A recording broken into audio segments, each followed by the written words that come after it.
कसं दिसतं आपल्याला हेच कळलं ना कसं दिसतं.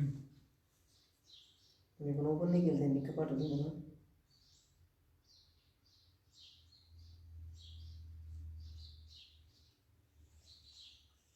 व्हॉट्सअपला पण दिसणार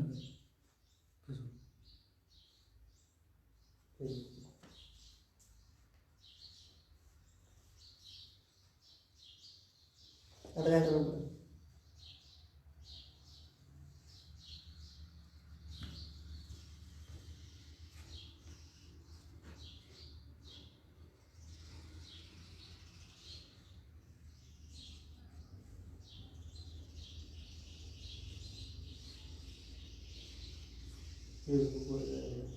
फेसबुकवर सध्या तीच येते हे पण तू झालं का 2 लोक ऑनलाईन होते.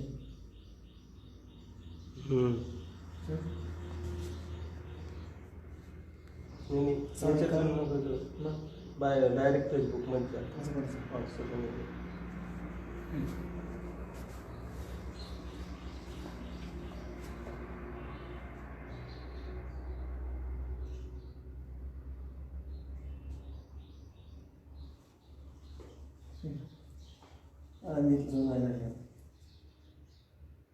छान दिसते का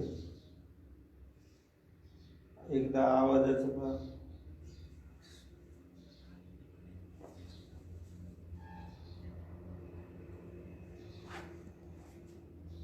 हा हा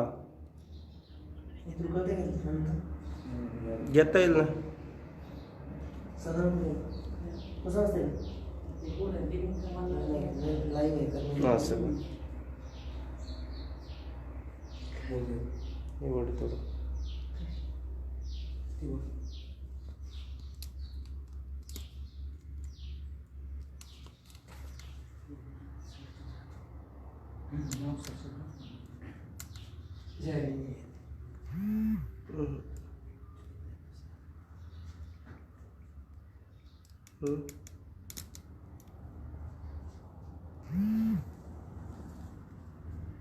इकडे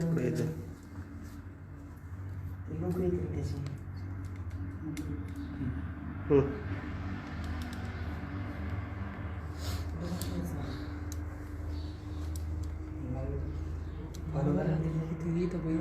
कशावर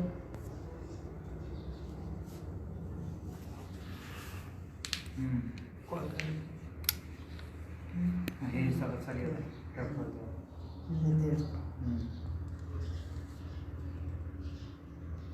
हे काय सुरू झालं हे काय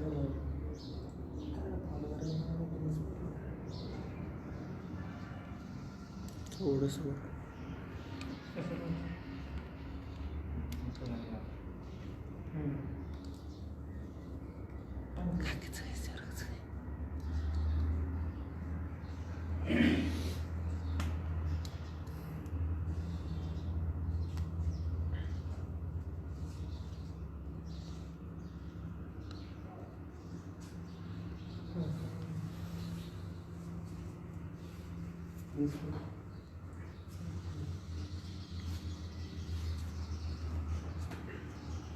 झाड उशीर असतो का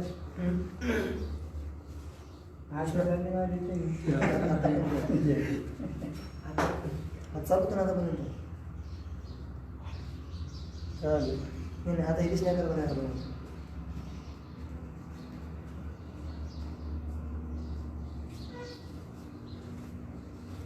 चालेल.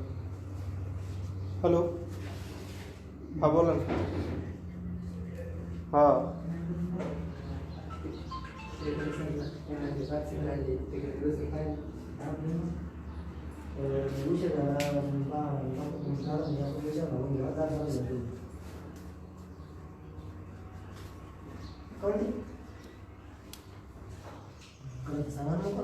फोटो तर इथे दिसतोय मला स्क्रीनवर. हो उद्या सकाळी नंतर नाही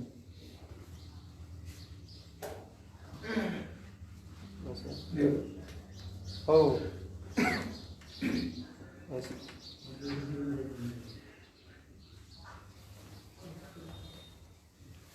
हो एकदा आवाज लागतोय येणे आले आज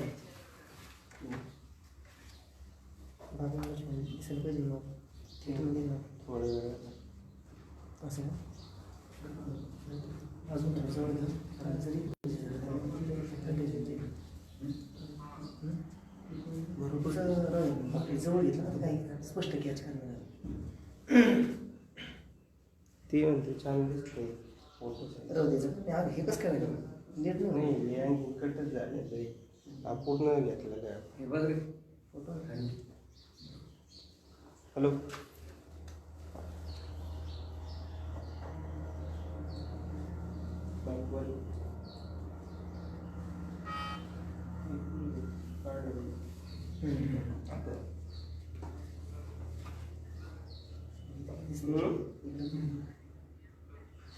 हां सर बोल हॅलो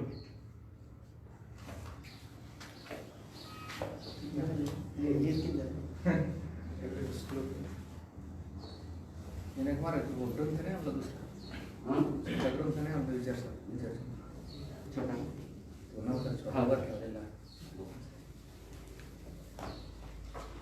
येतो का आवाज?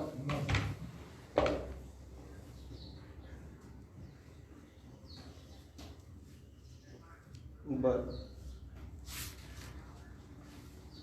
हो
हरे राम राम राम हरे हरे हरे कृष्ण कृष्ण कृष्ण हरे हरे हरे राम राम राम हरे हरे हरे कृष्ण कृष्ण कृष्ण हरे हरे हरे राम राम राम हरे हरे हरे कृष्ण कृष्ण कृष्ण हरे हरे हरे राम राम राम हरे हरे हरे कृष्ण कृष्ण कृष्ण हरे हरे राम राम राम हरे हरे हरे कृष्ण कृष्ण कृष्ण हरे हरे हरे राम राम हरे हरे हरे कृष्ण कृष्ण कृष्ण हरे मंगली गोवर्धन श्री ज्ञानदेव तुकाराम ज्ञानेश्वर महाराज की जय जगद्गुरु तुकाराम महाराज की जय पंढरीनाथ भगवान की शिव साखरे महाराज की जय ब्रह्मानंदं परमसुखदं केवलं ज्ञानमूर्तिं द्वन्द्वातीतं भगवत्सदृशं तत्त्वमस्यादिलक्ष्यम् एकं नित्यं निर्मलमचलं सर्वदी साक्षिभूतं भावातीतं त्रिगुणरहितं सद्गुरुं प्रणमामि विनायकं गुरुमौनि साखरेणामुष्टुतं येषां जन्मसान्निध्यात् जीवामुक्ता भवन्ति सद्गुरुमुच्यतां ज्ञानदानपरायणं विनायकं गुरुमन्दिरगोवर्धनमुकुरे ज्ञानप्रतापसत्यमृतमस्तु तद्वैतभावपटुतायुक्तिरवश्य ज्ञानेश्वरस्तु भगवान् भक्तिर्नमेव श्रीरङ्गनाथं गुरुराज नमस्तुभ्यं श्रीरङ्गनाथं गुरुराजवर्यं मुमुक्षूणां ज्ञानदानैकलक्ष्यं प्रभावतीक्षेत्रनिवासिनं तं नमामि वेदान्तविदामवरिष्ठम् देख लिया ना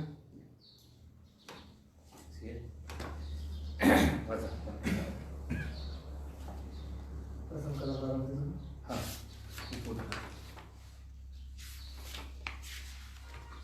विचार चंद्रोदय दर्शन अथ प्रथम कला प्रारंभ उपोद्घात वर्णन. आज आपण वेदांत शास्त्र जे आहे,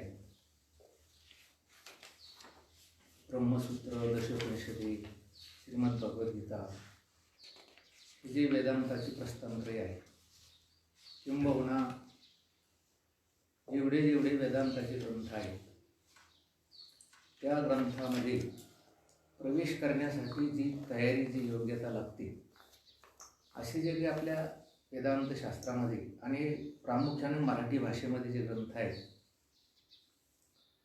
त्या ग्रंथापैकी विचार चंद्रोदय दर्शन असा काय हा ग्रंथ आहे. मुळात हा ग्रंथ हिंदी भाषेतील आहे. आपल्याकडे जो ग्रंथ आहे, पंडित पितांबरजी दास असा त्यांचा तो ग्रंथाचे कोण आहे की कर्ते आहे, साधू आहे. गुजरातमध्ये कच्छ प्रांतात एक अंजार नावाचं गाव, आणि त्या गावामध्ये त्यांचा जन्म. थोर संत होऊन गेले. त्यांनी बरेच असे ग्रंथ आहे की त्या ग्रंथावर त्यांनी भाष्य केलेलं आहे. आणि त्या हिंदी विचारसागरावर, हिंदी विचार चंद्रोदयावर वैकुंठवासी प्रल्हाद महाराज सुबंध यांनी एक विचार चंद्रोदय नावाचा काय केलं की ग्रंथ लिहिला, विचार चंद्रोदय दर्शन. मूळ ग्रंथ कोणता आहे तो विचार चंद्रोदय.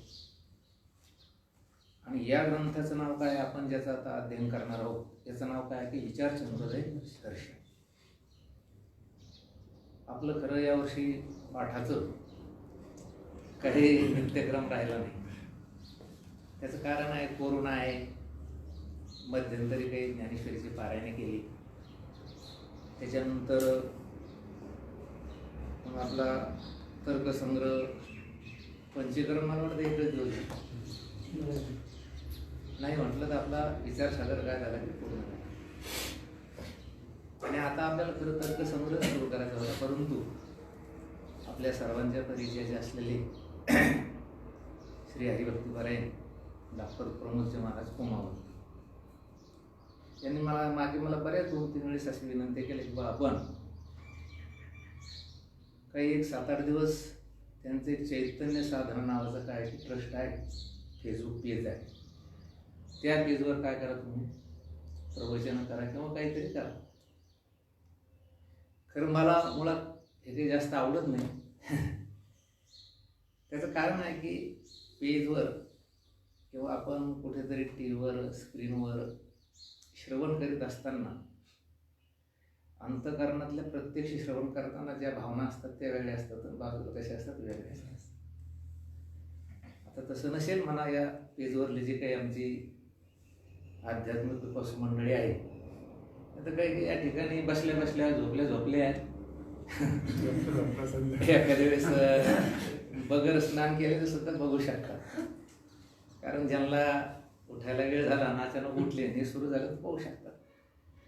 तरी पण आता आपल्याला या विज्ञानाचा स्वीकार करून आणि जी नको ती तशी जर या ठिकाणी महाराज प्रवचन वगैरे दुसऱ्या याच्यावर येत असेल तर हे चांगलं सुद्धा जायला पाहिजे, हा उद्देश मनात धरून आपले कुमार सर यांनी एक विनंती केली की 1 महिना आम्हाला काय की विचार चंद्रोदय दर्शन आपल्या फेसबुकवर तुम्ही सांगा. आणि त्या दृष्टीनं आपण या ठिकाणी हा उपक्रम सुरू केला. आता इथे कसं आहे, आपणही आहेत आणि बाहेर सुद्धा काय की बरीच मंडळी या ठिकाणी साधक मंडळी आहेत, अध्यात्माचे पिपासू आहेत. आणि असंही काही नाही, कोण जाणे कोणा गळे उपासना आणि कोण या वचना प्रति पावे. पांडुरंग महाराज पुढे आहे, भगवान महाराज पुढे आहे. कोणालाही हा काय की या ठिकाणी उपदेश होऊ शकतो. आणि त्या अनुषंगाने आपण हा विचार चंद्रोदय दर्शन नावाचा ग्रंथ आरंभ करतो आहे. खरं तर या विचार चंद्रोदय दर्शन या ग्रंथाच्या नावामध्येच फार मोठा असं काही काय भरलेलं आहे. विचार सागर, विचार चंद्रोदय दर्शन. वैकुंठवासी प्रल्हाद महाराज सुबंध यांनी प्रस्तावनेमध्ये लिहिलेलं आहे. काय लिहिलेलं आहे की मराठी भाषेमध्ये दर्शनं आणली. दर्शन शब्दाचा अर्थ आहे शास्त्र. ही मोठी मोठी शास्त्र आहेत, ती मोठी मोठी शास्त्र कशामध्ये आणली? मराठी भाषेमध्ये. याचा सरळ आपल्याला असा अर्थ वाटेल कसा, की विचाररूपी चंद्राचा उदय आणि त्याचं दर्शन, असाही अर्थ होऊ शकतो. पण त्यांनी प्रस्तावनेमध्येच असा अर्थ लिहिला की ही मराठी भाषा जी आहे, या भाषेमध्ये आम्ही जे दर्शनं आणली, जे शास्त्र आणली, आणि म्हणून याला काय नाव दिलं की विचार चंद्रोदय दर्शन. मोठी गंमत आहे. ही जी ग्रंथ आहे पंचीकरण, विचार चंद्रोदय दर्शन, आपण जर याचं खरंच चांगल्या प्रकारे सूक्ष्म रीतीने जर अध्ययन केलं तर निश्चितच आपला चांगल्या ग्रंथामध्ये प्रवेश होतो. किंबहुना या ग्रंथाचं चांगल्या प्रकारे आपण जर आकलन केलं तर आपला उद्धार होऊ शकतो. सकल दुःखाची निवृत्ती आणि परमानंदाची प्राप्ती हा पुरुष मिळू शकतो. त्याचं कारण आहे ब्रह्माचं स्थूल रूपानं ज्ञान असणं वेगळं आणि सूक्ष्म रूपानं ज्ञान असणं हे काय की वेगळं आहे. आपण बघा आता स्थूल ज्ञानाची भाषा ब्रह्माच्या संबंधी बरेच लोक बोलतात का नाही? हे सगळं ब्रह्म आहे हो, हा वेदांताचाच काय भाग आहे. हे सगळं काय देव आहे, जगन मिथ्या आहे, असे लोक बोलत नाही का? बोलतात. बरं ते खोटं बोलतात का? नाही, ते खरं बोलतात. परंतु हे स्थूल रूपाने ते बोलतात. आणि शास्त्र शुद्ध म्हणजे संस्कृत शिकायला पाहिजे असं नाही, परंतु मराठीमध्ये सुद्धा अनेक असे काही ग्रंथ आहे की त्या ठिकाणी सगळी शास्त्र त्याच्यामध्ये आलेली आहेत. म्हणून शास्त्र शुद्ध पांत परंपरेनुसार जर आपण त्या वेदांताचा अभ्यास केला तर त्याचा आपल्याला काय होतं? आणि म्हणून आज काय की आपला उपोद्घात आहे. आणि म्हणून विचार चंद्रोदय दर्शन, विचाररूपी चंद्राचा उदय आणि त्याचं काय की दर्शन आहे. प्रत्येक जीव जर आपण बघितले तर प्रत्येक जीव हा त्रिविध तापानं काय की तप्त आहे. कोणते कोणते ताप आहे ते? आध्यात्मिक, आधिभौतिक आणि आध्यात्मिक, या तीन तापानं ते जीव काय की तापलेला आहे. तुकोबरायाने तर बरेच ठिकाणी त्याचं काय केलेलं आहे की वर्णन केलेलं आहे. त्रिविध तापे तापलो मी देवा. कशामुळे? भगवंताची सेवा करता करता करिता या सेवा कुटुंबाची सेवा करता करता मी त्रिविध तापानं काय झालो? तापलो. मग तप्त झालेल्या जीवाला जर शीतल करायचं असेल, शांत करायचं असेल तर त्याला काय लागेल? शीतल जो कोणी आहे, चंदन शीतल आहे, चंद्र हा कसा आहे की शीतल आहे. आणि त्याच्यामुळे त्या जीवाला काय म्हणतं? शीतलत्व. संतांच्या बाबतीत म्हटलेलंच आहे. तुका म्हणे जाती आणि ताप दर्शने विश्रांती. एके ठिकाणी महाराज म्हणले, आला शीतळ शांतीचा वारा, तेने सुख झाले या.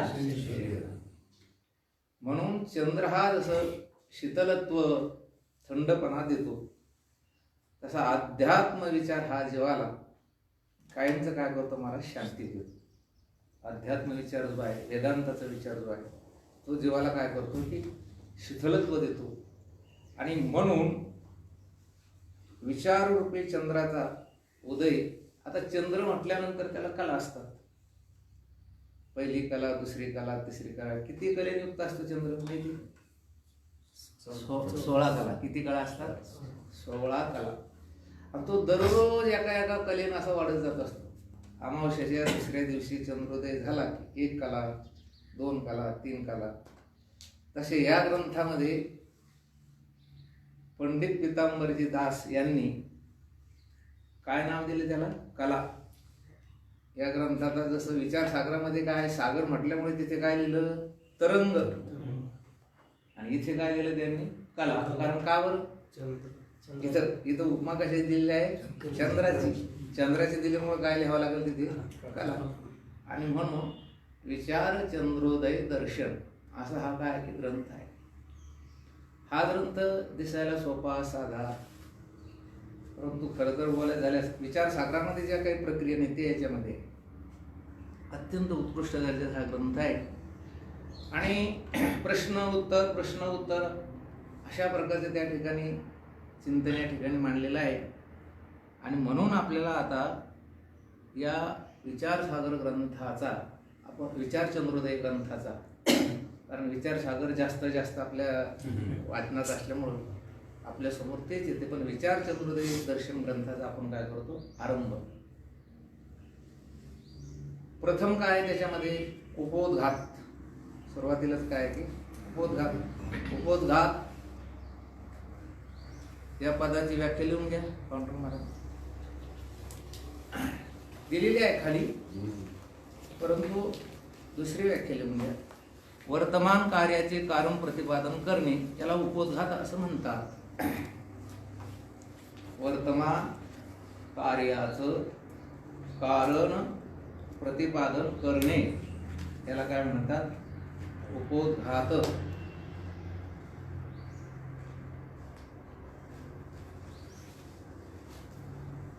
वर्तमान कार्य जे आहे, आपण जे सद्यस्थितीमध्ये जे कार्य करतो आहे त्या कार्याचं कारण प्रतिपादन करणे याला काय म्हणायचं, उपोद्घात.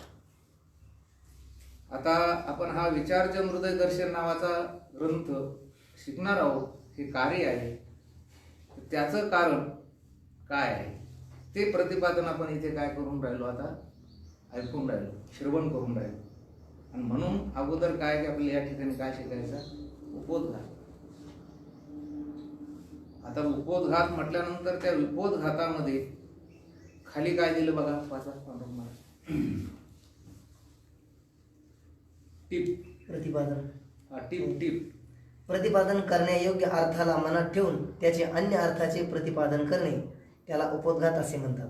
बस, हा उपोद्घात या पदाचा या ठिकाणी काय अर्थ, प्रतिपादन करण्यायोग्य अर्थाला मनामध्ये ठेवून त्याचे अन्य अर्थाचे प्रतिपादन करणे त्याला काय म्हणतात, उपोद्घात. आता मला जो विचार आपल्या समोर मांडायचा आहे, कोणाच्या समोर पाठ झाली, त्याच्यामध्ये आपण सांगितलं एका बाईला दुसऱ्या बाईकडे ताक आणायला जायचं. ताक आणायला जायचं म्हटल्यानंतर ती गेली, सकाळी गेली. आणायचं काय, ताक. मनामध्ये काय आहे तिच्या, ताक तिच्याकडनं आणायचं. मग ताक आणण्यासाठी गेली. जिच्याकडे गेली ती बाई जरा कंजूस होती. ती एवढ्या सहजासहजी लवकर हिला ताक देईल असं काही नव्हतं. तिथे गेल्यानंतर मग कोणीकडे आले, बाई चहा पाणी घ्या. मग या म्हातारीने त्या म्हातारीकडे जाऊन अन्य अर्थाच्या गप्पा सुरू केल्या, अन्य विषयाच्या गप्पा सुरू केल्या. पेरणी झाली का, मुगाचं फळ झालं का, सोयाबीन किती आहे, कापूस किती आहे, बैल किती आहे तुमच्या शेतीसाठी, त्याच्यानंतर गाई किती आहे, त्याच्यानंतर म्हशी किती आहे. ती म्हणजे 2 गाई आहे, 1 म्हैस आहे. मग गाई दूध देते का नाही, म्हैस दूध देते का नाही, परत सगळं दूध डेअरीला जातं का, गावात उकडे लावलेले आहे. मग असं करता करता ते म्हणजे नाही, काही डेअरीला जाते, काही उकडेही लावलेले आणि काही घरीच आम्ही खातो. गावरान तूप होत असेल म्हणे. हो, म्हणजे याचा अर्थ काय झाला, आता ताक हिच्याकडे. काळे सरकार कळालं ना. उपोद्घात म्हणजे काय, प्रतिपादन करण्यायोग्य अर्थाला मनामध्ये धरून तदनुषंगाने अन्य अर्थाचं प्रतिपादन करणे याचं नाव काय आहे, उपोद्घात. आता इथे ग्रंथ करते पंडित पितांबरजी दास किंबहुना हे विचारचंद्रोदय दर्शन करते वैकुंठवासी प्रल्हाद सुबंध यांना आपल्या समोर काय प्रतिपादन करायचं, तर विचार. काय प्रतिपादन करायचं, विचार. आणि तो विचार प्रतिपादन करीत असताना त्या विचाराच्या अनुषंगाने अन्य अर्थाचं प्रतिपादन करणे. दुसऱ्या अर्थात विचारच प्रतिपादन करायचं आहे. सांगायचं काय, तुम्हाला अध्यात्म विचारच सांगायचा आहे, परंतु अन्य अर्थाचं प्रतिपादन करून नंतर तो विचार सांगायचा. म्हणून याला काय म्हणायचं, उपोद्घात. उपोद्घातातच राहिलेलं. हा, वाचा. तसेच येथे प्रतिपादन करण्यायोग्य जो विचार त्यास मनात ठेवून अन्य अर्थाचे मोक्षाधिक पदार्थाचे कथन म्हणजे उपोद्घात होय. बस मोक्षाधिक पदार्थाचे कथन करणे याचं नाव काय? उपोद्घात. धर्म, अर्थ, काम आणि मोक्ष ह्याचं प्रतिपादन करणे. परंतु धर्माचं, अर्थाचं, कामाचं आणि मोक्षाचं प्रतिपादन करायचं हा मनामध्ये उद्देश नाही. मनामध्ये उद्देश तो नाही. कोणता? धर्म सांगायलाच पाहिजे, अर्थार्जन सांगायलाच पाहिजे, काम सांगायलाच पाहिजे, मोक्ष सांगायलाच पाहिजे हा उद्देश नाही. उद्देश कुठला आहे त्यांचा? अध्यात्म विचार प्रतिपादन करायचा. पण अध्यात्म विचार आपण सांगायला लागलो, प्रतिपादन करायला लागलो की त्याच्या अनुषंगाने या गोष्टी येणारच आहेत. कोणत्या? धर्म ही गोष्ट येणार आहे, अर्थ ही गोष्ट येणार आहे, काम गोष्ट येणार आहे, मोक्ष येणार आहे. अन्य अर्थाचे प्रतिपादन करणे, कथन करणे उपोद्घात. का बरं? ग्रंथकर्त्यास प्रतिपादन करायचा आहे विचार, अध्यात्म विचार. कारण आपण मागे बऱ्याच वेळेस बोललेलो आहोत, जीवन 3 प्रकारचं असतं: आचार जीवन, भाव जीवन आणि विचार जीवन. काय? आचार जीवन, भाव जीवन आणि विचार जीवन. आचार म्हणजे काय? कृती. भाव म्हणजे काय? भावना. एखाद्या स्त्रीविषयी बहीण अशी भावना तुम्ही करू शकता आणि एखादी विकारी भावना सुद्धा त्या ठिकाणी काय करू तुमच्या अंतःकरणामध्ये तुम्ही करू शकता. आणि विचार तर आपल्याला माहिती आहे. आता विचाराचं चिंतन पुढे येणारच आहे. जास्त जर सांगितलं तर मग आपण ग्रंथ जो असतो त्या ग्रंथापासून लोकांना, सर्वसामान्य जे श्रोते त्यांना ते कळत नाही. पण आचार, भाव आणि विचार हे 3 प्रकारचं जीवन आहे. अगोदर काय दुरुस्त व्हायला पाहिजे याचं जर चिंतन केलं तर विचार हा दुरुस्त व्हायला पाहिजे. आपलं कोणतं जीवन चांगलं व्हायला पाहिजे? अगोदर विचार जीवन. आज लोकांचा जो आचार बिघडलेला आहे त्याला मूल कारण आहे की लोकांच्या भावना बिघडलेल्या आहेत. आणि लोकांच्या भावना का बिघडल्या त्याचं मूळ कारण आहे की लोकांचे विचार बिघडलेले. म्हणून विचार तुमचा व्यवस्थित झाला की तुमच्या भावनाही व्यवस्थित होतात आणि तुमची कृती काय होते की व्यवस्थित होते. आज काय थांबलं? मला असं वाटतं की ज्ञानोबारायांची जी ज्ञानेश्वरी तीच आज आहे, तिची लोक पारायण करतात. तुकोबारायांची गाथा जी आज आहे तिचेच लोक पारायण करतात. आज जे तुकोबारायाने टाळं वाजवले तेच टाळं आपण वाजवतो. परमार्थी ती सामुग्री बदलली का? नाही बदलली. वेद जो आहे तोच वेद आज आहे. शास्त्र जे आहे तेच आज शास्त्र आहे. सामुग्री बदलली नाही. पारायण करणारे लोक बदलले असतील पण पारायण तेच. कीर्तनकार लोक बदलले असतील पण कीर्तन त्याच पद्धतीचं. टाळकरी बदलले असतील पण टाळ काय की तेच आहे. मग एवढा मोठा हा परमार्थाचा त्या ठिकाणी महाराज कोल्होळ सुरू आहे, परमार्थ सुरू आहे. परंतु त्याच्यामध्ये ज्याला आपण गुणवत्ता म्हणतो ती राहिली, लाभ नाही. ज्ञानोबारायांच्या ज्ञानेश्वरीचं चिंतन करीत असताना नाथ महाराजांनी एकच ओवी वापरलेली, तसे 5 लिहिले. नमो ज्ञानेश्वरा निष्कलंका, जयाची गीतेची वाचिता टीका, ज्ञान होय लोका अतिभाविका ग्रंथार्थी. ज्ञान होय लोका, भावनेने जे ज्ञानेश्वरी वाचतात त्यांना काय होतं? ज्ञान. भाव धरून या वाची ज्ञानेश्वरी, कृपा करी हरी तयार. आपण 108 पारायण करून राहिलो तरी कृपा करी हरी तयार होईल नाही का? काय होऊन काय राहिलं? हे कशामुळे होऊन राहिलं? याचं जर चिंतन केलं तर ज्या मानाने ते घडायला पाहिजे त्या मानाने ते घडत नाही. ज्या जिज्ञासेने ते पारायण घडायला पाहिजे त्या जिज्ञासेने घडत. एकदा असं म्हणतात की शेष नारायणाचे डोळे आले कळतात विनायक महाराज. कुठे गेले होते आणि परत आले असं नाही. डोळ्यामध्ये काय तयार झाला? विकार तयार झाला. डोळ्यामध्ये विकार तयार झाल्यानंतर सेवकाला सांगितलं, अश्विनी कुमार धन्वंतरी वैद्य, जा म्हणे त्याच्याकडून औषध घेऊन या. आता शेष नारायण त्याला 2000 डोळे, औषध किती लागेल? भयंकर भरपूरच औषध लागेल. ते धन्वंतरी जे होते ते चांगले भारी होते. त्यांनी एक छोटीशी अशी वाटी दिली, त्या वाटीमध्ये काय दिले का औषध दिलं आणि त्या सेवकाला सांगितलं काय नाही, शेष नारायणाच्या डोळ्याचं असं फक्त समोरून एकदा काय करायचं, फिरवायचं. फिरलं की या औषधाचा एवढा प्रभाव आहे, नुसता या औषधाचं थोडंसं जरी त्या ठिकाणी महाराज अंश नुसते पाहिले त्याने, त्या औषधाकडे जरी पाहिलं कोणी शेषनारायण, त्याचे डोळे ताबडतोब एका मिनिटामध्ये काय होईल की त्याचे रोग झालाय ते निघून गेले. आला सेवक आला, सेवकाने ते औषध घेतलं, असं त्या ठिकाणी महाराज फिरवलं, काही झालं नाही बाबा. महाराज शेषनारायण वैतागले म्हणे औषध चुकीत दिलं काय, परत जा म्हणे. पुन्हा गेले अश्विनी कुमाराकडे, परत तसंच औषध दिलं. पुन्हा आलं, ते आल्यानंतर त्यानं परत ते फिरवलं, पुन्हा काही नाही. 5 वेळेस झाला असं काहीच नाही, गुणच नाही. मग शेषनारायण खवळले, काही वैद्य बरोबर नाही म्हणे आपला. त्याच्या मनामध्ये काहीतरी त्या ठिकाणी वाईटपणा आला.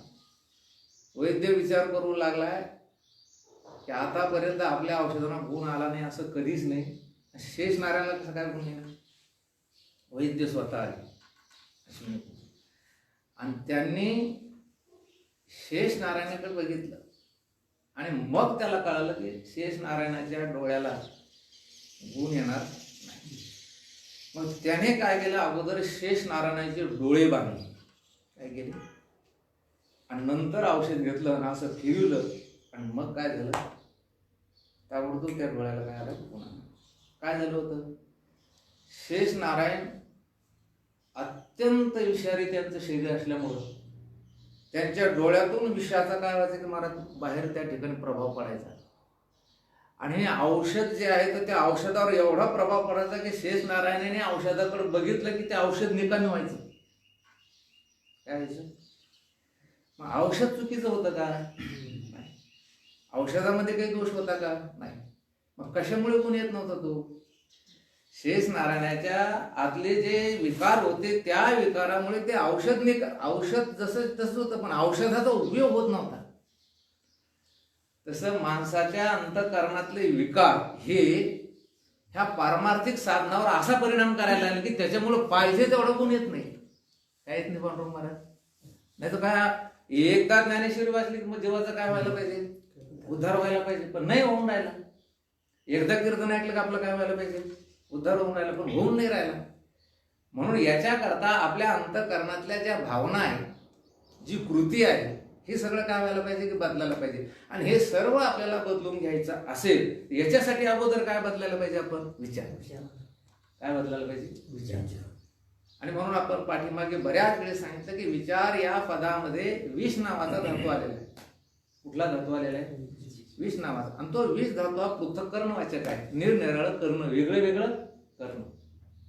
2 गोष्टी एकत्र झाल्या त्याला वेगळं करणे, याचंच नाव काय आहे की विचार आहे. हे बघा, आपल्याला आता बाकीचं तर समजा काही संस्कृत जास्त आपल्याला माहिती नाही, परंतु गाथा, मौलिक ज्ञानोबा ज्ञानेश्वरी, ज्ञानोबा यांचा हरिपाठ, ह्याच्यामध्ये जर आपण चिंतन केलं तर विचार शब्द हा उगीच कुठेतरी जीव कल्पना करायला लागला, त्याला विचार शब्द आलेला नाही. विचार शब्द असा कधीच येत नाही. आता खरं सांगा, हा कोरोना कधी जाईल असं एक माणूस दिवसभर असं चिंतन करीत बसला, विचार झाला का? फार झालं तर चिंता म्हणा, त्याला काय म्हणा, चिंता. पाऊस कधी येईल हा विचार नाही, पृथक्करण वाचक आहे, वेगळे वेगळे पण. सारासार विचार करा उठा, सार आणि असार याचं चिंतन करणे, याला काय म्हणायचं, विचार. देखे सारासार विचारिता, भ्रांती ती पाही असारता, सारते स्वभावता नित्य जाणे. हरिपाठात सुद्धा लिहिलेलं आहे, सारासार विचार हरिपाठ. गीतेमध्ये माऊली ज्ञानोबा ज्ञानेश्वरीमध्ये 2ऱ्या अध्यायात आपण त्या नेहमी ओव्या म्हणतो, ना असतो विद्यते भावो ना भावो विद्यते सतः उभयोरपि दृष्टं त्वनयोस्तत्वदर्शिनी. आता पार्था आणि की एकच सांगेन तुझं ऐक जे विचार कर लोक ओळखी. कोणते लोक? विचार. या उपाधी माझी गुप्त चैतन्य असे सर्वगत ते तत्वज्ञ संत स्वीकार. पुढे ओवी दिली दृष्टांत दिला माऊली ज्ञानोबाने. सलिली पय जैसे एक होणे मिळले असे निवडून राजहंसे वेगळे हिजे. कोणाचा दृष्टांत आहे बघून दादा? दूध आणि पाणी आणि राजहंस. राजहंस काय करतो? पाणी खाली ठेवतो, दूध सेवन करतो. का अग्निमुखे किडाळ तोडून या चोखाळ निवडी ती केवळ बुद्धिमंत. कोणाचा दृष्टांत आहे हा? सुवर्णकाराचा. का भूस बीज एकवट उपनितार आहे घनवट ते तो उडे ते फलकट जाणू आले. शेतकऱ्याचा हा दृष्टांत आहे. आणि त्याच्यानंतर पुढे काय लिहिलं माऊली ज्ञानोबाने? तैसे विचारिता निरसले प्रपंचू सहजे सांडवले. मग तत्वता आता तो उरले ज्ञानी. फलकट तो संसार आणि येत सार. हा काय झाला? विचार. म्हणून विचार शब्द जिथे जिथे आहे तिथे तिथे नक्की असं समजायचं नित्य अनित्याचं, सत्य असत्याचं, सत्य मिथ्याचं, खऱ्या खोट्याचा निवाडा करायचा. माऊली ज्ञानोबाने किती सुंदर चिंतन केलं महाराज. आणि अनात्मवर्ग नीर सांडुनी माग घ्यायचं. काय? अनात्मवर्ग नीर सांडुनी आत्मरसाचे क्षीर सेविता ते जे सविचार राजहंस. आत्मरूपी क्षीराचं जे सेवन करतात त्याला काय म्हणायचं? खरे राजहंस. आणि हे सगळं अनात्मा आहे. अनात्मा म्हणजे काय? आत्मरूपी पदार्थाला सोडून किंवा आत्म्याला सोडून बाकीचे जेवढे पदार्थ आहेत ते अनात्मा. याला काय म्हणायचं? विचार. आणि म्हणून या ग्रंथामध्ये येथून पुढे आपल्याला काय करायचं? विचार करायचा आहे. आणि त्या विचार चंद्रोदय दर्शनाच्या संबंधी आपण काय शिकतो आता? उपोद्घात. उपोद्घात आला लक्षात? उगीच मान आपल्याला बोलायचे नाही. प्रतिपादन काय करायचं ग्रंथकर्त्यांना? विचार.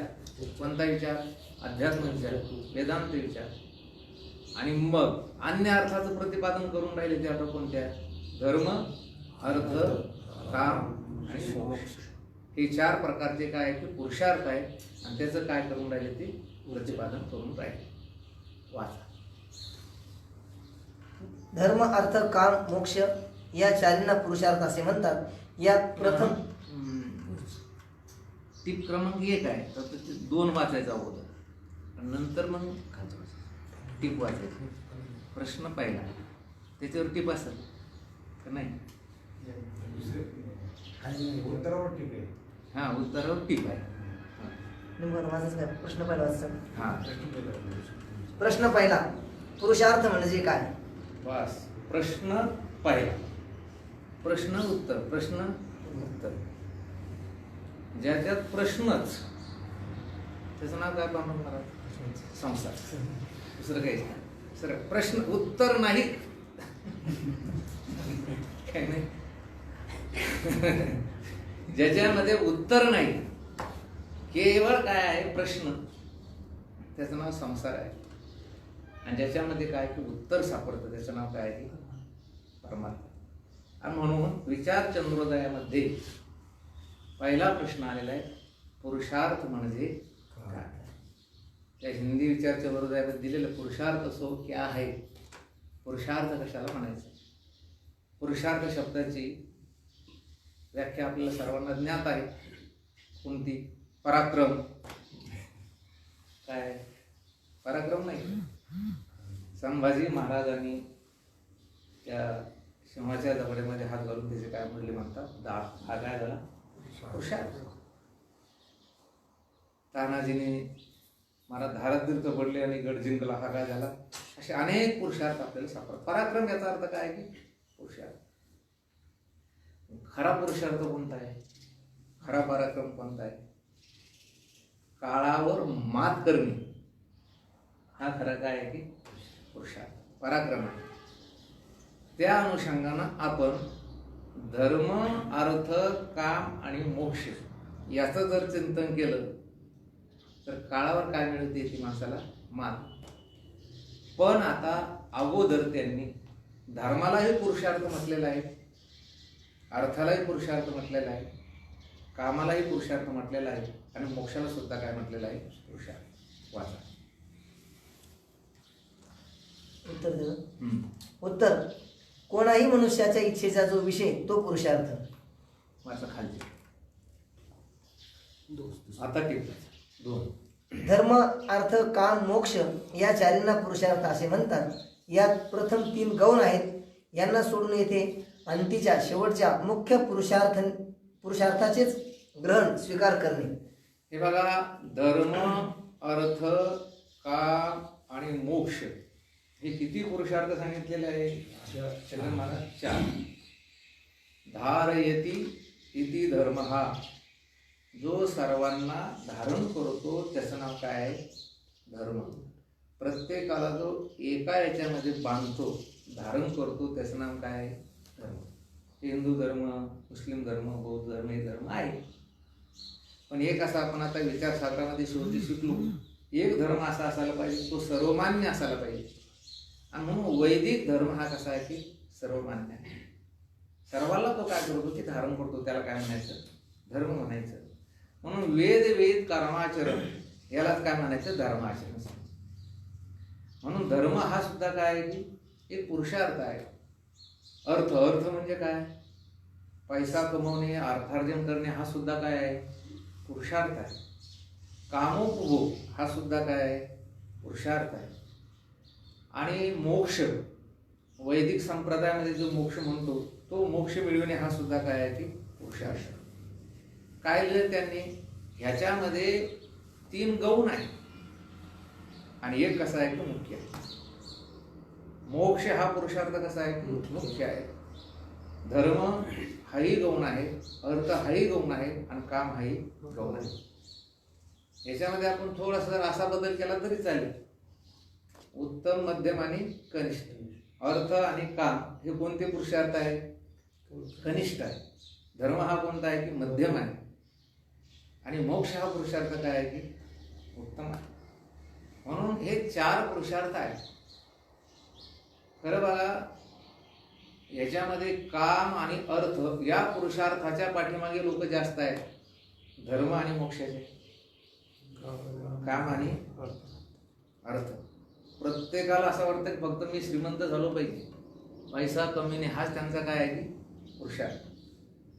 त्याच्यानंतर कामोपभोग हे 2 पुरुषार्थ. या 2 पुरुषार्थाच्या पाठीमागे भयंकर अशी काय की महाराज लोक आहे. ह्याच्यामध्ये मोठी गंमत आहे.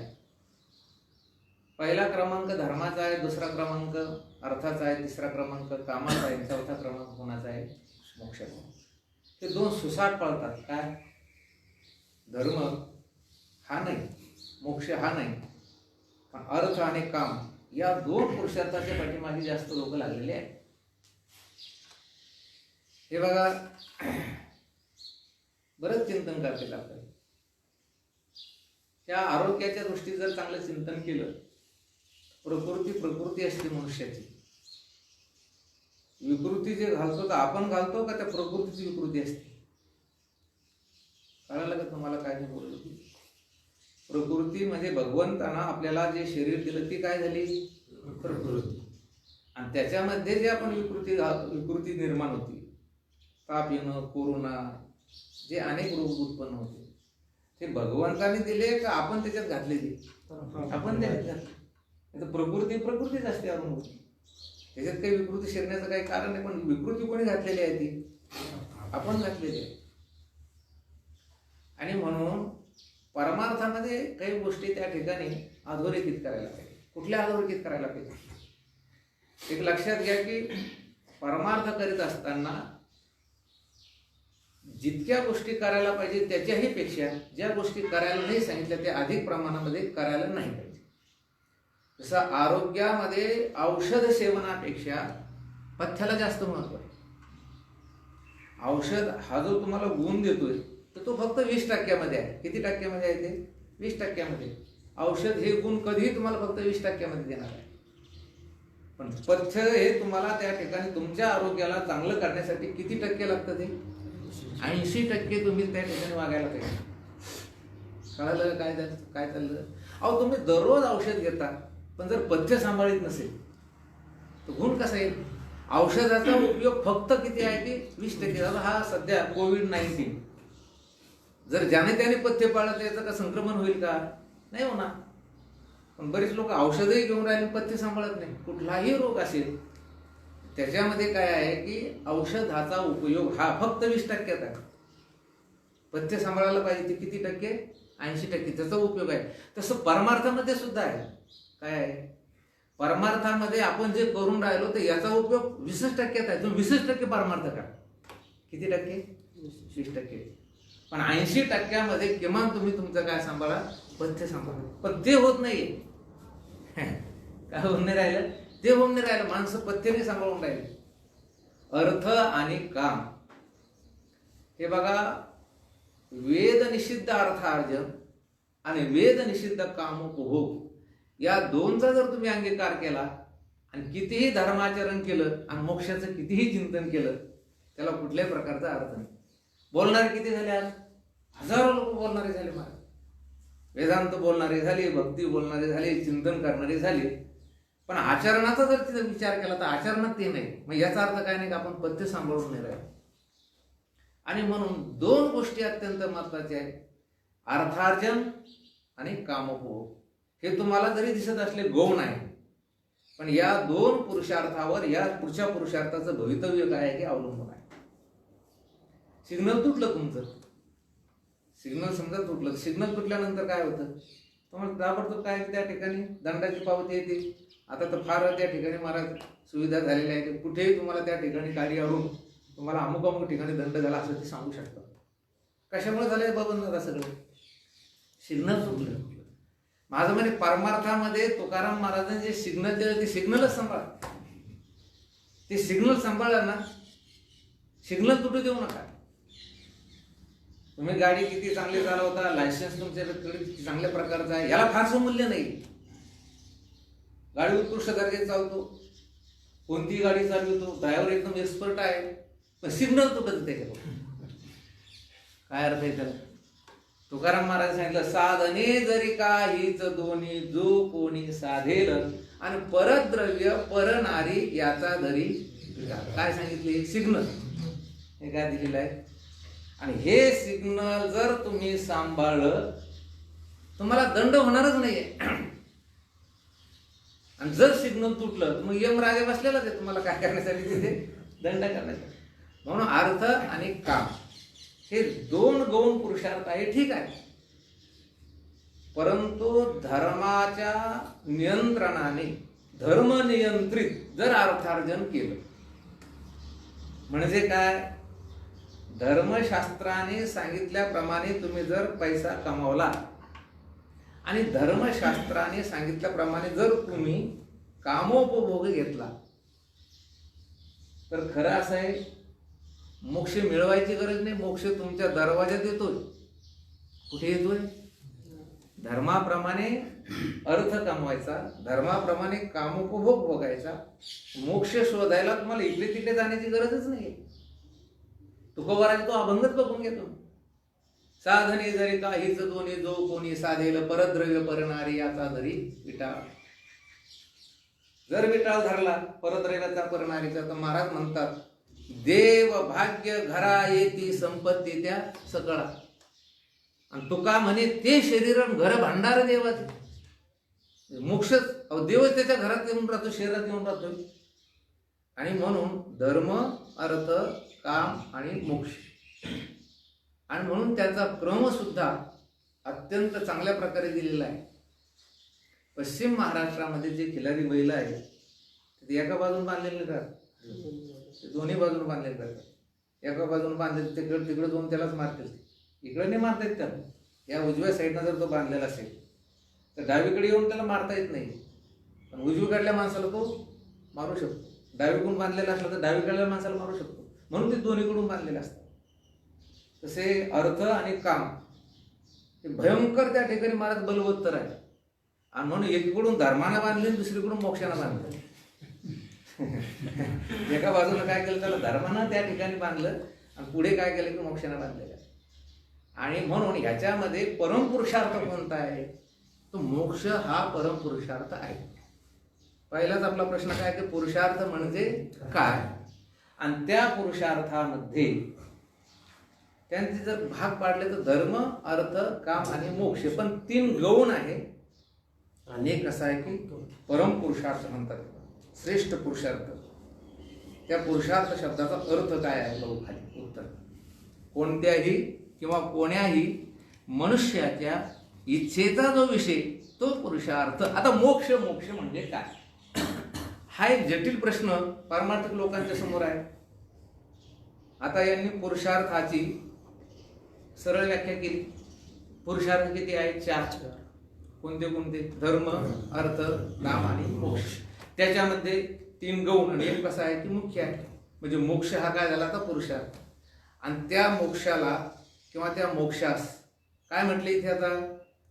कोणाही मनुष्याच्या इच्छेचा विषय. कळालं हे?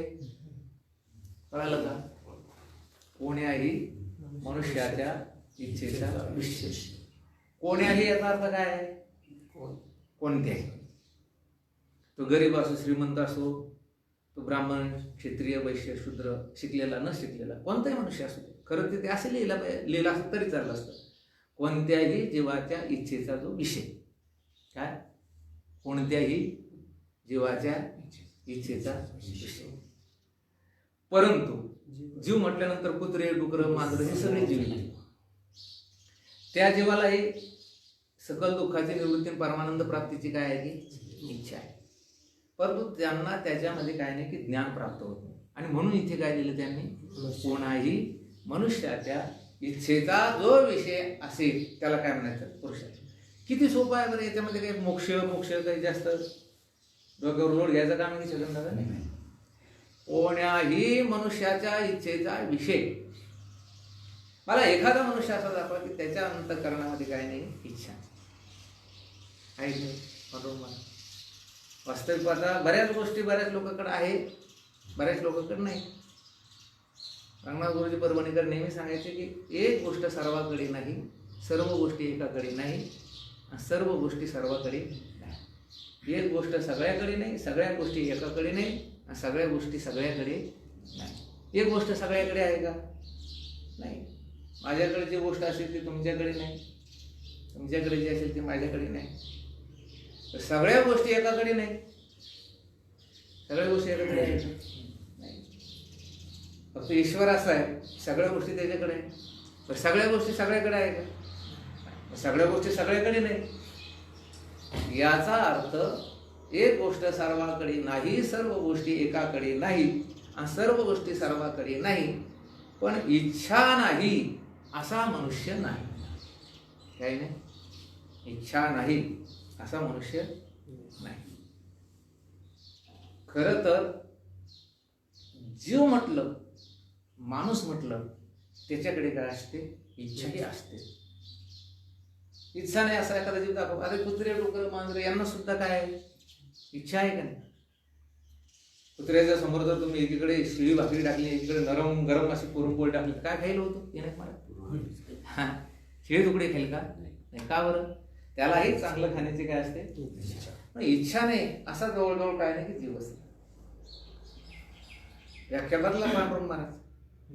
इच्छा नाही असा जीव नाही, असे जर आपण व्याख्या केली तर ही व्याख्या बदलायला पाहिजे आपण. इच्छा नाही असा जीव नाही, इच्छेमुळे जीव झाला. काय झालं तर? अरे हा ब्रह्मस्वरूप आहे, आत्मस्वरूप आहे, हा सच्चिदानंद घन आहे. कधी काळी याच्या त्या ठिकाणी इच्छा उत्पन्न झाली आणि त्या इच्छेमुळे हा काय झाला की जीव दशेत झाला. आणि ही इच्छा काही पतिव्रता नाही. काही नाही पतिव्रता नाही. काय म्हटले नाथ महाराज? इच्छा मुरळीस पाहू नका पडाल नरकात. ही मुरळी आहे. काय मुरळी? ते इच्छा ही कुमारी झाली, कायम कुमारी. तिचं नाव काय? हे बघा, मुलीनं लग्न केल्यानंतर ती सौभाग्यवती होती. इच्छा कधी पूर्ण झाली का? मग इच्छा जर पूर्ण झाली असती तर आम्ही तिला काय म्हणलो असतो? सौभाग्यवती. तिचं ते प्राप्त झालं की पुन्हा दुसरी इच्छा. मग हिला कुमारी म्हणले नाही महाराज, काय म्हटले? मुरळी. काय म्हटले? इच्छा ही काय आहे? मुरळी आहे.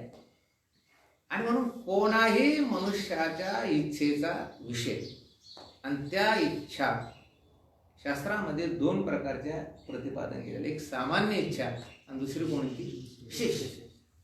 सामान्य, असामान्य, साधारण, असाधारण. असाधारण इच्छा वेगळ्या वेगळ्या आहे.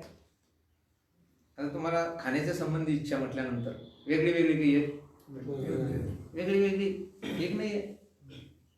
कोणाला तिखट आवडतं, कोणाला तिखट आग आवडतं, कोणाला गरम आवडतं. इतकं गरम आवडतं, वाफेची शिगे वातीही लाविल्या लागे, तैसे म्हणून मागे खावयासी. बरोबर आहे म्हणतात. इतकं ऊन खातो तू, इतकं गरम खातो की त्या वाफावर दिवा लागेल. वाफेची शिगे वातीही लाविल्या लागे, तैसे ऊन मागे. इतकं उष्ण मागतो. म्हणजे आता त्याला ऊन आवडतं, गरम आवडतं. काही म्हणतात आपल्याला गरम नको, आपल्याला काय पाहिजे? थंड पाहिजे. काहीला तिखट आवडतं, काहीला गोड आवडतं. आमचे विनायक महाराजांना आम्हाला डॉक्टरकडे जायचं होतं, आम्हाला औषध घ्यायचं. कशाचं घ्यायचं विनायक महाराज? गोड आवडलं नाही पाहिजे. काय नाही पाहिजे? गोडच आवडतं. ही इच्छा वेगळी वेगळी. जाऊ द्या. एका आई वडिलाचे 3 मुलं, तिघांना सुद्धा एका शाखेला जावं वाटत नाही. वाटतं करायचं. काही आपलं आर्टला जातात, म्हणजे कला, काही विज्ञान, काही त्या ठिकाणी वाणिज्य, अशा वेगळ्या वेगळ्या शाखेत जातात. म्हणजे इच्छा ही कशी, पण एक इच्छा, सामान्य इच्छा, ही सर्वांना काय आहे? ती साधी आहे. तसं विशेष इच्छा वेगळ्या वेगळ्या आहे. सामान्य इच्छा ती कोणती आहे?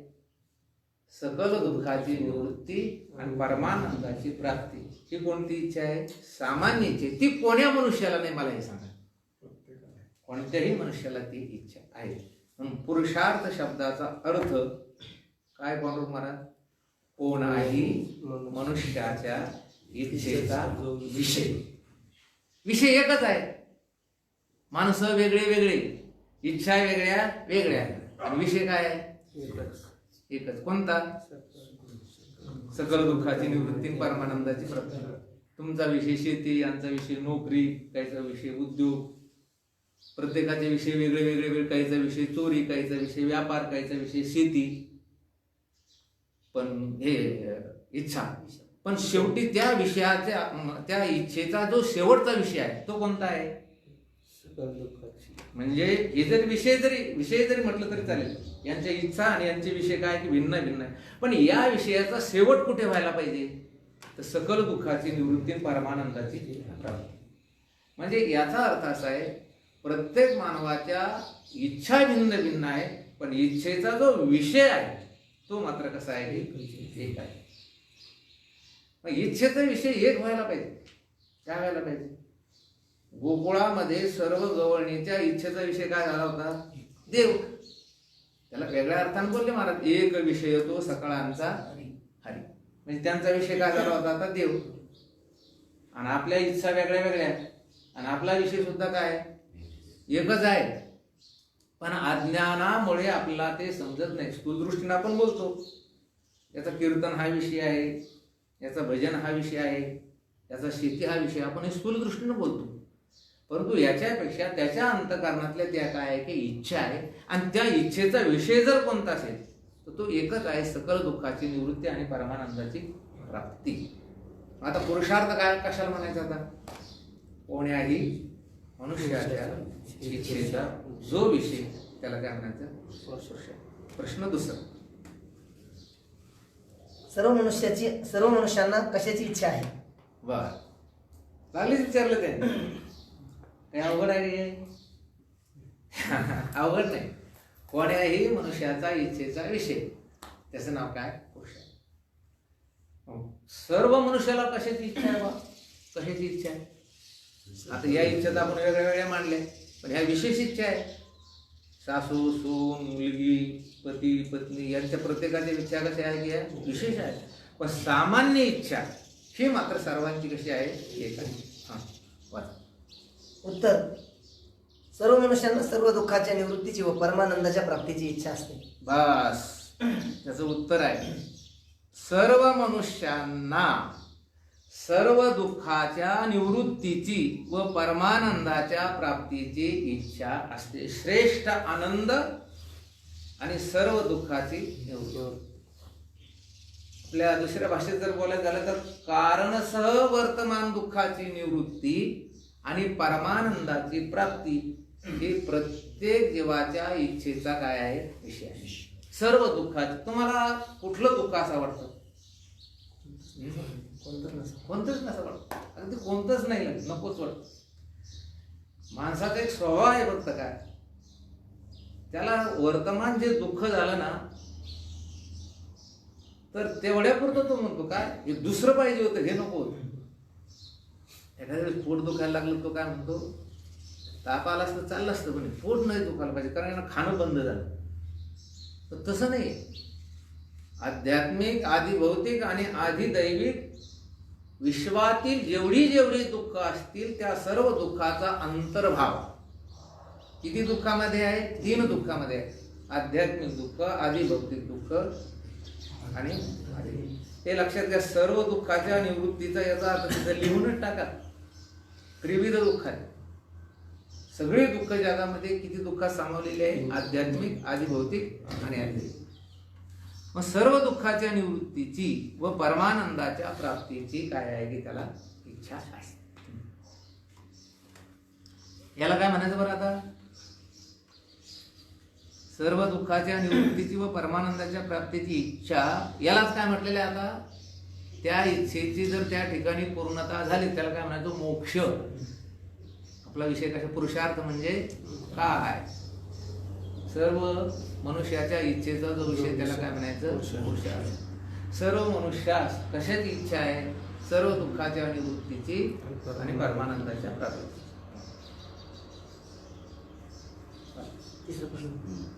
काय जे असेल प्रश्न 3. सर्व दुःख निवृत्तीची व परमानंद प्राप्तीची इच्छा असते म्हणजे काय असते? सांगा बाबा, हे काय असतं?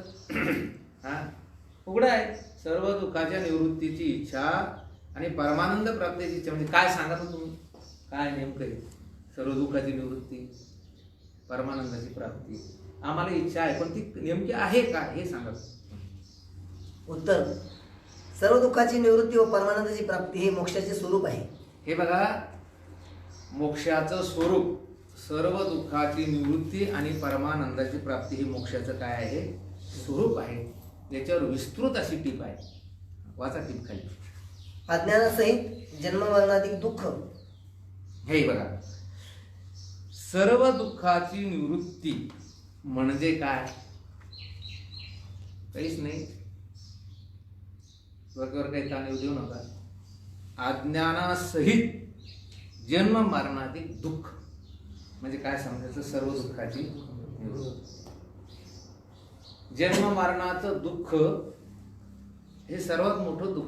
आणि जन्म मरणाचं दुःख कशामुळे आहे? अज्ञानामुळे. चला आपण विचारसागराच्या दुसऱ्या तरंगामध्ये. सर्व दुःखाला कारण कोण? शरीर. शरीराला कारण कोण? पाप पुण्य, धर्माधर्म. धर्माधर्माला कारण कोण? रागद्वेष. रागद्वेषाला कारण कोण? अनुकूल प्रतिकूल ज्ञान. अनुकूल प्रतिकूल ज्ञानाला कारण कोण? भेदज्ञान. आणि भेदज्ञानाला कारण कोण? स्वस्वरूपाचं, आत्मस्वरूपाचं अज्ञान. मग सर्व दुःखाचं कारण काय ठरलं? अज्ञान. जगातील सगळं दुःख जे तुम्हाला मिळायला लागलं हे कशामुळे? अज्ञानामुळे. अज्ञान, अज्ञान म्हणजे काय? आपल्याला न कळणे, आपण आपल्याला न कळणे, याला काय म्हणायचं? अज्ञान. आपुला आपण पेया विसरू जो धनंजया आणि तेची रूप या अज्ञान असे. अज्ञानाचं रूप कोणतं आहे? स्वतःला विसरणे. कारण ही गोष्ट सुद्धा जर आश्चर्यकारकच आहे. आपल्याला विसरणे ही गोष्ट सुद्धा काय की आश्चर्यकारक आहे. ही शोकांतिक आहे. आपण कीर्तनामध्ये नेहमी बोलत असतो की आपल्याहून जो पदार्थ, जी वस्तू भिन्न आहे ते विसरले चालत. तुमचे कपडे विसरले चालेल, मोबाईल विसरला तरी चालेल, एखाद्या मोटरसायकल विसरली तरी चालेल, पैसे विसरले तरी चालेल. पण तुम्ही तुम्हाला विसरले याचा अर्थ तुम्ही जसे आहे तसं तुम्हाला न वाटतं दुसरे वाटणं म्हणजे तुम्ही स्वतःचं काय झालं तुम्ही विसरले.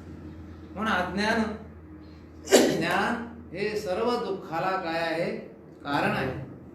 अज्ञान म्हणजे काय तर आपण आत्ताच बोललो ज्ञानोबरायांची भाषा आहे ती, ज्ञानोबरायांची व्याख्या आहे.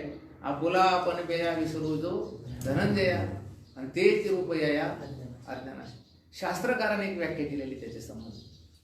शास्त्रकाराने काय अनादि भाव रूपत्व ज्ञान बाध्यत्व अज्ञान. जे अनादि आहे भावरूप आहे आणि ज्ञानाने ज्याचा बाध होतो त्याला काय म्हणायचं अज्ञान. अनादि हे ज्ञान कसं आहे कधीपासून आहे सांगता येणार नाही तुम्हाला. अनादि प्रत्यय आहे का नाही आहेच ना भावरूप आहे कारण ते आहे म्हणूनच तुम्हाला काय आहे की जन्ममरण आहे. पण एक लक्षात घ्या ज्ञान बाध्यत्व ज्ञानाने त्याचा काय होतो बाध होतो. म्हणून अज्ञान कसं आहे तर अनादि शांत त्याला काय म्हटले अनादि शांत.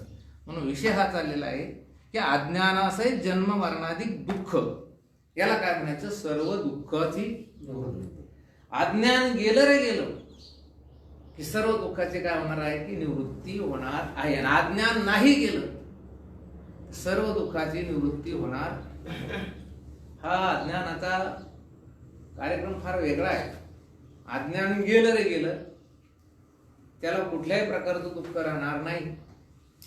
आणि जर अज्ञान कायम असेल आणि त्याने दुःख निवृत्तीचे कुठलेही जर त्या ठिकाणी प्रयत्न केले तरी ते अज्ञान तर निवृत्त होत नाही पण अधिक अज्ञान काय होतं की वाढत राहतं. तुमचं जर वर्म चुकलं कारण अज्ञानावर एकमेव उपाय जर कोणता असेल तर वाचून ज्ञाने बिन एके आणि उपाय करशी ब्रह्मज्ञान. स्वस्वरूपाच्या अज्ञानामुळे जर सर्व दुःख आपल्याला उपभोगायला मिळते तर त्याच्यासाठी स्वस्वरूपाचं त्याला काय पाहिजे ज्ञान. एखाद्या गुहेमध्ये अंधार किती दिवसापासून असतो जेव्हापासून गुहा तयार झाली तेव्हापासून. आणि त्या अंधाराला घालून द्यायचं असेल तर काय करावं लागेल पारायण करावी लागतील का जप करावा लागेल काही नाही. तिथे काय करावं लागेल फक्त प्रकाश न्यावा लागेल. माऊली ज्ञानोबा म्हणतात तुम्ही अज्ञानावर ज्ञानाचा उपाय जर केला नाही तर तो जे बोले ते अज्ञानाची फुले तयाचे पुण्य फळलेले अज्ञान का. ते बोललं तरी अज्ञानच फुले त्यानं पुण्य केलं तरी काय फळतं त्याचं ते अज्ञान. आणि म्हणून सर्व दुःखाची निवृत्ती आणि परमानंदाची प्राप्ती म्हणजे काय तर सर्व दुःखाची निवृत्ती याचा अर्थ असा आहे अज्ञानासहित जन्म मरणाचं दुःख. हे बघा ज्यावेळेस आपण हे पूर्ण ग्रंथ होईल किंवा तुमचे जे काही ग्रंथ झालेले आहेत तर कळेल की अज्ञानामुळेच आम्हाला काय आहे की जन्म मरण आहे. नाहीतर हा आत्मा हा जीवात्मा कधी जन्मतही नाही मरतही नाही. न जायते म्रियते वा कदाचिन नायम भूत्वा भविता वा न भूया. कारण हा जन्मतही नाही आणि मरतही नाही. वाचा दुसरी मिथ्यत्वाची निश्चयरूप निवृत्ती. हे बघा मिथ्यात्वाची निषेरूप निवृत्ती. हे बघा त्यांनी काय लिहिलं सकल दुःखाची निवृत्ती. तर अज्ञानासहित जन्म मरणाचं दुःख म्हणजे सकल दुःख. काय अज्ञानासहित जन्म मरणाचं दुःख म्हणजे सकल दुःख. आणि निवृत्ती म्हणजे काय की त्याचा बाध होणे. काय होणे बाध नाशणे. काय होणे त्याचा बाधरूप निवृत्ती. रज्जूवर भासलेला सर्प त्याचा नाश होतो का बाध होतो काय होतो बाध होतो. स्थाणूवर भासलेला पुरुष स्थाणूचं ज्ञान झालं काय होतं त्याचा बाध होतो नाश नाही होत. हा नाश कुठल्या पदार्थाचा होतो जो पदार्थ वास्तविक असतो त्याचा काय होत असतो नाश. आता रज्जूवर भासलेला सर्प हा मुळातच नाही परंतु तुम्हाला काही काळ तो दिसला आणि म्हणून हाती घेतलेल्या माळा आणि फिटे सर्पा भासाचा म्हणजे आता काय झाला म्हणायचं सर्पाचा काय झाला पाद. तसं हे त्रिविध दुःख याचा नाश होत नाही. काय होतो बाध होतो. तुमचं दुःख कमी झालं का नाही पण बाध झालं. काय झालं तुम्हाला हे मान्य करावं लागेल महाराज. पहिल्यानं जेवढा मी दुःखी होत होतो तेवढा आता होत नाही मान्य करावं लागेल तुम्हाला. करावंच लागणार आहे. मग काय झालं त्याचा बाद झाला. आणि मिथ्यात्व निश्चय झाला तर मग तर लागलेच बाद. म्हणून तर महाराज म्हटलं एका जनार्दनी भोग प्रारब्धाचा हरिकृपे त्याचा हे दुःख होणारच आहे तुम्हाला. लोक तुम्हाला चांगले वाईट म्हणणार, लोक तुमचा विरोध करणार, तुम्हाला आध्यात्मिक दुःख होणार, तुम्हाला अधिभौतिक दुःख होणार. पण काय झाला पाहिजे त्याचा बाद. बाद रूप निवृत्ती, मिथ्यात्वाची निश्चय रूप, हे मिथ्याच आहे असा त्याचा काय व्हायला पाहिजे निश्चय. म्हणून या जगाचा नाश होत नाही. काय होतो जगाचा बाद होतो. हे लक्षात घ्या बरं का. बाद आणि विनाश. वारुळातनं सर्प निघाला आणि मारला तर काय झालं त्याचा. आणि रज्जूवरल्या सर्पाचा काय होतो बाद. पदार्थाचा अभाव झाला त्याचा प्रतियोगी कुठेतरी असतो है की नाही. आता इथे सर्प निघाला आणि आपण तो मारला, आता त्या सर्पाचा काय झाला इथे अभाव झाला. पण त्या सर्पाचा प्रतियोगी कोणता आहे. त्या सर्पाचं प्रेत, त्या सर्पाचं शरीर, हे त्याचं काय झालं. आता या अभावाचं काय आहे प्रतियोगी. सर्पा अभावाचा प्रतियोगी कोण आहे सर्पाचं प्रेत. आता तसं जगाचा जर बाद झाला, जगाचा जर नाश करावा आपण, आता समजा जगाचा नाश करायचा, जगाचा नाश झाला तर मग त्याचं प्रेत लागेल ना कुठेतरी. त्याचं प्रेत लागेल ना. जग कुठं तरी मेल्याला दिसलं पाहिजे ना आपल्याला. नाही ते ब्रह्मरूप होतंय. म्हणजे या जगाचा काय होत होतं बाद. म्हणून नाश बाद या गोष्टी ध्यानात ठेवायला पाहिजे की जी वस्तू असते, वास्तविक असते, सत्यत्वान असते, तिचा काय होतो नाश. आणि जी वस्तू नसून भासते तिचा काय होतं बाद. इथे त्यांनी वाक्य सकल दुःखाची निवृत्ती लिहिली. म्हणजे मिथ्यात्वाची निश्चय रूप, हे मिथ्याच आहे असा त्याचा काय व्हायला पाहिजे निश्चय. याला म्हणायचं सकल दुःखाची निवृत्ती. परमप्रेमाचा विषय म्हणजे परमानंद. बस परम प्रेमाचा विषय म्हणजे परमानंद. त्याचं चिंतन आपण आता उद्या. कुंडली